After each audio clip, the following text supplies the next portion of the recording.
الحمد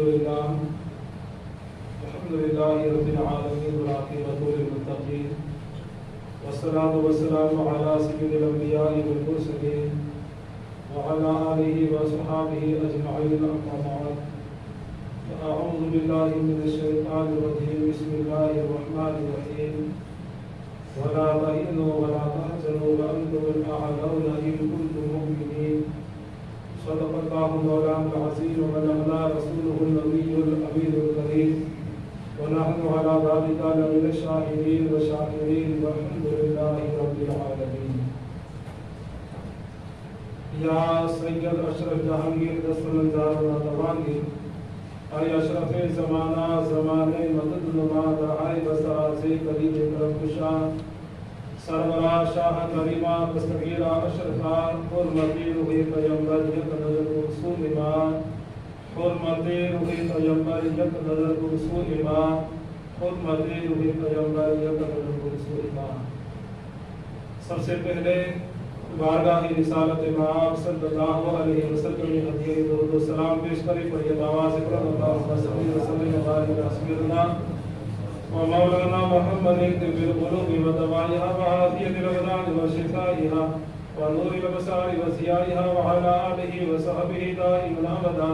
صلاۃ و سلام علیک یا رسول اللہ صلی اللہ تعالی علیہ وسلم. مٹا دے اپنی ہستی کو اگر کچھ مرتبہ چاہے، مٹا دے اپنی ہستی کو اگر کچھ مرتبہ چاہو کہ دانا خاک میں مل کر گلے گلزار ہوتا ہے، کہ دانا خاک میں مل کر گلے گلزار ہوتا ہے. ٹل نہ سکتے تھے گر زد پہ اڑ جاتے تھے، پاؤں میدان سے شیروں کے بھی اکھڑ جاتے تھے. دشت تو دشت ہے دریا بھی نہ چھوڑے ہم نے، دشت تو دشت ہے دریا بھی نہ چھوڑے ہم نے، بحر ظلمات میں دوڑا دیے گھوڑے ہم نے، بحر ظلمات میں دوڑا دیے گھوڑے ہم نے. نہ گھبراؤ مسلمانوں خدا کی شان باقی ہے، نہ گھبراؤ مسلمانوں خدا کی شان باقی ہے. ابھی اسلام زندہ ہے قرآن باقی ہے، ابھی اسلام زندہ ہے قرآن باقی ہے. ایک مرتبہ درود پاک پڑھیے اللہم صلی علی سیدنا مولانا محمد وعلی سیدنا مولانا محمد وبارک وسلم صلی اللہ علیہ الصلوۃ والسلام علیک یا رسول اللہ صلاۃ و سلام علیک یا حبیب اللہ صلی اللہ علیہ وسلم. اللہم صلی علی سیدنا مولانا محمد وعلی سیدنا مولانا محمد وبارک وسلم صلی اللہ علیہ الصلوۃ والسلام علیک یا رسول اللہ صلی اللہ علیہ وسلم. قرآن عظیم کی میں نے جو آیت کریمہ تلاوت کی ہے اس کی روشنی میں تھوڑی دیر ہم صحابہ کرام کی مقدس زندگی کے واقعات کی روشنی میں اس آیت کریمہ کی تفسیر بیان کریں. اللہ تعالیٰ قرآن عظیم میں فرماتا ہے وَلَا تَهِنُوا وَلَا تَحْزَنُوا وَأَنْتُمُ الْأَعْلَوْنَ إِن كُنتُم مُؤْمِنِينَ. غم مت کرنا، سستی مت اٹھانا، ہم تمہیں غالب کر دیں، شرط یہ ہے کہ مسلمان ہو جانا. اس میں اللہ رب العزت نے چند باتوں کا ذکر فرمایا. غم مت کرنا، غم مت کرنا اور سستی مت اٹھانا. تو کیا ہوگا؟ ہم اللہ فرماتا تم نہیں کر سکتے، تم خود نہیں ہو سکتے، ہم تمہیں غالب کر دیں گے، ہم تمہیں حکمران بنا دیں گے، ہم تمہیں فرمانروا بنا دیں گے، ہم تمہیں بادشاہ بنا دیں گے، ہم زمین کو سمیٹ کے تمہارے قدموں میں ڈال دیں گے. لیکن ایک شرط ہے، اور وہ شرط کیا ہے کہ مومن ہو جانا. ان کنتم مؤمنین، شرط یہ ہے کہ تم مسلمان ہو جانا، شرط یہ ہے کہ تم مومن ہو جانا. مومن کی پہچان یہ ہے کہ غم نہیں کرتا، مومن کی پہچان یہ ہے کہ سستی نہیں کرتا. مومن ہمیشہ چست رہتا ہے، سست نہیں ہوتا. مومن ہمیشہ بے غم رہتا ہے، اسے کسی کا غم نہیں، کسی کا خوف نہیں. وہ صرف ڈرتا ہے تو اپنے پروردگار سے، وہ صرف ڈرتا ہے تو اپنے پروردگار سے. خوف رکھتا ہے تو اپنے پروردگار سے. آؤ اسی آیت کریمہ کی روشنی میں ہم سب سے پہلے اس ذات کی زندگی کو دیکھیں جس ذات کو اللہ رب العزت نے ہمارے لیے نمونہ عمل، ہمارے لیے آئیڈیل بنایا. یعنی سرورے کون مقام نور مجسم فخر دو عالم صلی اللہ علیہ وسلم کی زندگی مبارکہ دیکھیں. آپ سرکار صلی اللہ علیہ وسلم مکہ معظمہ میں 12 ربیع الاول کو تشریف لائے. 40 سال تک آپ نے اعلان نبوت نہیں فرمایا. 40 سال کے بعد نبوت کا اعلان فرمایا. جب نبوت کا اعلان فرمایا فاران کی چوٹی سے کہا قولوا لا الہ الا اللہ تفلحون. اے لوگوں کہو لا الہ الا اللہ، اللہ ایک ہے، اس کے سوا کوئی عبادت کے لائق نہیں. تفلحون، تم کامیاب ہو جاؤ گے، تم فلاح پا جاؤ گے. تو لوگوں نے تانے دینا شروع کیا کہ ہمیں اسی لیے بلایا تھا، کیا اسی لیے ہمیں یہاں اکٹھا کیا گیا تھا کہ ہمیں وہ بات کہی جائے جس بات کو مانتے نہیں، جانتے نہیں، سننا نہیں چاہتے. اللہ کے رسول صلی اللہ علیہ وسلم کے قلب اقدس کو، دل مبارک کو کچھ تکلیف ہوئی. عرض کیا میرے مولا، میں نے قوم کو کہا لیکن قوم نے ماننے سے انکار کیا. میرے رب نے فرمایا اے میرے حبیب، کہنا تمہارا کام ہے، دل بدلنا ہمارا کام ہے. تم کہتے جاؤ، دل ہم بدلتے چلے جائیں گے. اللہ کے رسول صلی اللہ علیہ وسلم نے پھر بھی قوم سے کہا لا الہ الا اللہ، کہو اللہ ایک ہے، سوا کوئی عبادت کے قابل نہیں. بار بار کہتے رہے قولوا لا الہ الا اللہ. اللہ کے رسول صلی اللہ علیہ وسلم نے جب یہ کہا تو سرکار صلی اللہ علیہ وسلم کو کون سی تکلیف تھی جو نہیں دی گئی، کون سا ظلم تھا جو حضور پہ نہیں کیا گیا. سرکار صلی اللہ علیہ وسلم حالت نماز میں ہے، کعبہ معظمہ میں نماز پڑھ گئے، سجدے میں آپ تشریف لے گئے. ابو جہل اور اس کی پوری کمپنی بیٹھی ہے. کہا کہ کون ہے جو ذرا جگہ آج اونٹ ذبح ہوا تھا اس کی اوجڑی اٹھا کے لائے.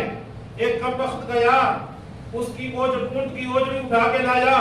سرکار صلی اللہ علیہ وسلم کی پشت اقدس سے پیٹھ مبارک پہ اوجڑی رکھ دی گئی، ناپاکی سے بھری ہوئی اوجڑی اونٹ کی سرکار صلی اللہ علیہ وسلم کی پشت اقدس سے پیٹھ مبارک پہ رکھ دی گئی. پھر بھی سرکار تو عالم صلی اللہ علیہ وسلم نے تبلیغ نہیں چھوڑی، مشن نہیں بدلا. پھر بھی کہتے رہے قولوا لا الہ الا اللہ. حضور نماز پڑھ رہے ہیں، ابو جہل اور اس کی کمپنی کے لوگ آئے. سرکار کے مقدس گلے میں چادر شریف ہے، اور چادر شریف کا گونا پکڑ کے کھینچا. سرکار کا دم گھٹنے لگا. سرکار سجدے میں ہے. جب پتہ چلا تو سیدہ فاطمہ زہرا تشریف لائی اور حضور علیہ السلام کے قریب آ کر دشمن کو دھکے دے کے ہٹایا. سیدہ فاطمہ زہرا رضی اللہ تعالی عنہا نے دعا کی مولا اس قوم کو غارت کر دے جو میرے حبیب کو ستا رہی ہے. حضرت فاطمہ زہرا نے جب یہ کہا تو حضور نے فرمایا نہیں بیٹی فاطمہ، اس قوم کے لیے بددعا نہیں کرو کیونکہ یہ قوم ابھی تک مجھے پہچان نہیں پا رہی ہے. جب پہچان لے گی تو یہ خود میری غلامی میں آ جائیں گے، کلمہ پڑھ دیں گے. ابھی یہ مجھے پہچان نہیں پا رہے ہیں. حضور علیہ السلام راستے سے گزر رہے، حضور پہ کچرا ڈالا جا رہا ہے. سرکار صلی اللہ علیہ وسلم کو پتھر مارے جا رہے ہیں. حضور کو جادوگر کہا جا رہا ہے. حضور علیہ السلام کو شاعر کہا گیا. لیکن سرکار دو جہاں صلی اللہ علیہ وسلم نے اپنا مشن نہیں بدلا. سرکار دو جہاں صلی اللہ علیہ وسلم نے طائف میں تشریف لے گئے اور آپ کے اتنے پتھر برسائے گئے کہ پورا بدن ناصرین لہولہان ہو گیا. آپ کی پنڈلی مبارک سے اتنا خون بہا کہ آپ کی مقدس نالیں بھر گئی خون سے. مگر پھر بھی میرے آقا علیہ السلام نے اس قوم کے لیے بددعا نہیں کی اور اپنا مشن نہیں چھوڑا، مشن جاری رکھا. قوم نے آ کے میرے آقا کے چچا ابو طالب سے کہا ابو طالب اپنے بھتیجے سے کہو جو کرنا ہے کرے، ہمارے معبودوں کی برائی نہ کریں، ہمارے معبودوں کے ہمارے جھوٹے خداؤں کی برائی نہ کریں. میرے آقا علیہ السلام نے فرمایا ابو طالب اگر پورا عرب میرا دشمن ہو جائے، میرا مخالف ہو جائے، تب بھی میں وہ کام کرتا رہوں گا، وہ فریضہ انجام دیتا رہوں گا جو میرے رب نے مجھے عطا فرمایا. پھر چند دنوں کے بعد وہی کفار آئے، پھر جناب ابو طالب کو دھمکایا، لیکن حضور علیہ السلام کا وہی جواب ہے پھر کہا اس کفار مکہ میں جمع ہو کر ابو طالب تمہارا بھتیجا اگر حکومت چاہتا ہے ہم مکے کا حاکم بنا دیں گے، لیکن وہ ہمارے خداؤں کو برا کہنا چھوڑ دیں۔ اگر تمہارا بھتیجا مکے کی کسی خوبصورت لڑکی سے شادی کرنا چاہتا ہے تو مکے کی اور عرب کی جو سب سے زیادہ حسینہ ہوگی اسے شادی کروا دیں گے، مگر ہمارے خداؤں کو برا کہنا چھوڑ دیں، جھوٹا کہنا چھوڑ دیں۔ جو چاہتا ہے وہ دینے کو تیار، مگر ہمارے خداؤں کو جھوٹا کہنا چھوڑ دیں۔ حضور علیہ السلام صاحب کو تشریف لائے، جناب ابو طالب نے کہا کہ اے میرے بھتیجے، آج دشمن عرب آئے تھے اور یوں کہہ کے گئے، میرے آقا کا جواب سنیں، میں اپنے باپ پہ آ رہا ہوں، یہ تمہید باندھ رہا ہوں تاکہ باپ جو کہنا چاہتا ہوں وہ سمجھ میں آ جائے۔ حضور علیہ السلام سے جب ابو طالب نے کہا اپنا مشن چھوڑ دیں، آپ کو حسینہ سے شادی کروا دیں گے، آپ کے قدموں میں لا کر کے دولت پر ڈھیر لگا دیں گے، مکے کا حاکم بنا دیں گے، لیکن میرے آقا کا ایمان افروز جواب، اور وہ جواب قیامت تک کے لیے ہم ایمان والوں کے لیے سکون دیتا۔ میرے آقا نے کہا تھا ابو طالب اے چچا سن لو اور ان کافروں سے کہہ دو اگر وہ میرے ایک ہاتھ میں چاند دوسرے ہاتھ میں سورج لا کے رکھ دے، کہا تھا حسینہ سے شادی کروا دیں گے، پورے عرب کا مکے کا سردار بنا دیں گے، دولت قدموں میں ڈھیر کر دیں گے، وہ اپنا مشن چھوڑ دیں۔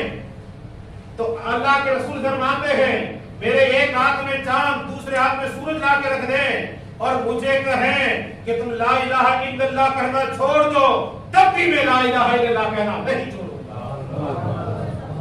تب بھی نہیں چھوڑوں گا۔ پھر حضور کو ستایا گیا، جناب بلال کو کتنا ستایا گیا کون نہیں جانتا۔ حضرت سیدنا بلال حبشی رضی اللہ تعالی عنہ، حضرت سیدہ سمیہ کو شہید کر دیا گیا، حضرت سیدنا یاسر کو شہید کر دیا گیا، حضرت صدیق اکبر کو ستایا گیا، حضرت عثمان غنی کو ستایا گیا، دیگر بہت سے صحابہ کو ستایا گیا، مگر قربان جاؤں پہاڑ بھی اس جگہ ہوتا تو اپنی جگہ چھوڑ دیتا، لیکن قربان جاؤں اللہ کے رسول کے ان دیوانوں پر کہ اتنا ستایا جا رہا پھر بھی حضرت بلال کہہ رہے آہد اللہ ایک ہے۔ بہرحال بات آگے بڑھی، سرکار صلی اللہ علیہ وسلم نے 13 سال تک مکے میں تبلیغ اسلام فرماتے رہے۔ جب دیکھا کہ قوم بہت زیادہ ظالم ہو گئی تو اللہ کے رسول علیہ السلام نے اپنے صحابہ سے فرمایا مدینے کی جانب اور حبشہ کی جانب ہجرت کر جاؤ۔ اس وقت مدینے میں اسلام پھیل چکا تھا تو چند صحابہ مدینے کی جانب ہجرت کر کے گئے، چند صحابہ حبشہ کی طرف تشریف لے گئے، صدیق اکبر بھی ہجرت کر کے گئے، لیکن ابو دغدہ کے کہنے سے سرکار صدیق اکبر واپس تشریف لائے۔ بہرحال وہ قصے میں نہیں جانا چاہتا، بڑا لمبا طویل ہے، میں اپنے بات پہ موضوع پہ آنا چاہتا ہوں۔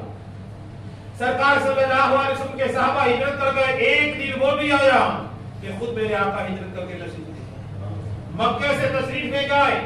ابو بکر صدیق رضی اللہ تعالیٰ عنہ ساتھ میں ہیں، سرکار صلی اللہ علیہ وسلم اور سرکار صدیق اکبر مدینہ طیبہ تشریف لے آئے۔ تیسرے دن حضرت علی بھی تشریف لے آئے۔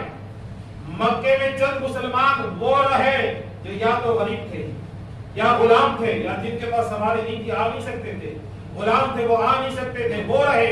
پھر ان کا ظلم و ستم کیا گیا، ستایا گیا، بہت ستایا گیا، لیکن پھر بھی قربان جاؤ یہ وہ نشہ نہیں جسے دوسری اتار ہے، ایسا نشہ اس کے رسول کا چڑھا تھا۔ بہرحال آقا علیہ السلام تشریف لائے، سب ہجری 2 ہے، پھر بھی کفار نے پیچھا نہیں چھوڑا۔ اسی مقدس مہینے رمضان شریف کی 17 تاریخ کو 1000 کی تعداد میں جمع ہو کے میدان بدر میں تشریف آئے۔ سرکار صلی اللہ علیہ وسلم 313 دیوانوں کو لے کے تشریف لائے، جس میں 4 تلواریں ہیں، 4 گھوڑے ہیں، 4 نیزے ہیں۔ سرکار صلی اللہ علیہ وسلم 17 رمضان کو جنگ بدر ہوئی، میدان بدر میں تشریف لائے، جنگ بدر ہوئی اور کفاروں کے بڑے بڑے سردار مار لیے گئے۔ ابو جہل اسی میں مارا گیا،